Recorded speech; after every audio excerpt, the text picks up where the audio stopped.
കൂട്ടുകാരെ, ഇന്ന് ഏതൊരു വീട്ടിലും ക്ലോസറ്റിന്റെ കാര്യം വരുമ്പോൾ വൺ പീസ് ക്ലോസറ്റിൽ കുറഞ്ഞ ഒരു കാര്യത്തെക്കുറിച്ച് ആരും ആലോചിക്കാറില്ല.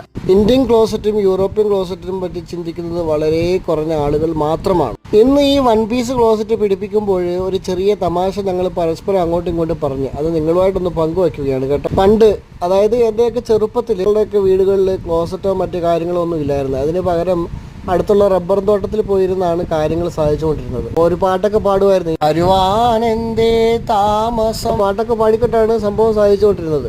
ആ പാട്ട് പാടുന്നത് എന്തിനാണെന്നറിയാമോ? മറ്റുള്ളവർ അങ്ങോട്ട് വരാതിരിക്കാൻ വേണ്ടിയാണ്. ഇവിടെ ഒരാൾ ഇരിപ്പുണ്ട് എന്ന് മറ്റുള്ളവർക്കുള്ള സിഗ്നലാണ് കേട്ടോ. കാലം പിന്നെയും കുറേ കടന്നുപോയി. ആദ്യമായി യൂറോപ്യൻ ക്ലോസറ്റ് കണ്ടത്, അതിനകത്ത് എങ്ങനെയാണ് ഉപയോഗിക്കേണ്ടതെന്ന് അറിയാതെ അതിന്റെ മുകളിൽ കയറിയിരുന്ന് കാര്യം സാധിച്ചു. ഇനി കഴുകുന്നത് എങ്ങനെയെന്നറിയാതെ ബക്കറ്റ് വെള്ളം എടുക്കാൻ വേണ്ടി ഇറങ്ങിയതാണ്, തെന്നി മൂക്കടിച്ച് വീഴുകയും ചെയ്തു. അതൊക്കെ ഒരു കാലം. കൂട്ടുകാർക്ക് ഇങ്ങനെയുള്ള അനുഭവങ്ങൾ ഉണ്ടെങ്കിൽ ഒന്ന് കമന്റ് ചെയ്യണേ.